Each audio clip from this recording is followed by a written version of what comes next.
पन्हाळा तालुक्यातील इंजोळेपैकी मानकात्रेवाडी इथल्या नामदेव पाटील आणि कृष्णात पाटील यांच्या शेतातील ऊस, भुईमूग आणि शाळू पिकाचं गव्यानं प्रचंड प्रमाणात नुकसान केलंय। राबून पिकवलेली पिकं गव्यांकडून नष्ट झाल्यानं शेतकरी हवालदिल झाले असून वन विभागानं वन्य प्राण्यांचा तातडीनं बंदोबस्त करावा अशी मागणी शेतकऱ्यांकडून होत आहे।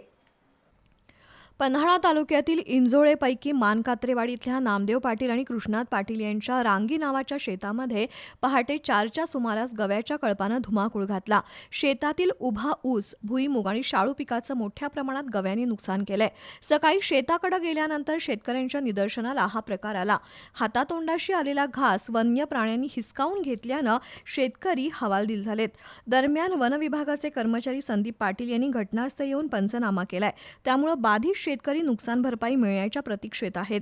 दुसरीकडे वन्य प्राण्यांच्या नागरी वस्तीतील वावराकडे वन विभागाचं दुर्लक्ष होत असल्याचा आरोप शेतकरी करतायत। झालेल्या नुकसानीची भरपाई शासनाने तातडीने द्यावी अशी मागणी शेतकऱ्यांची आहे।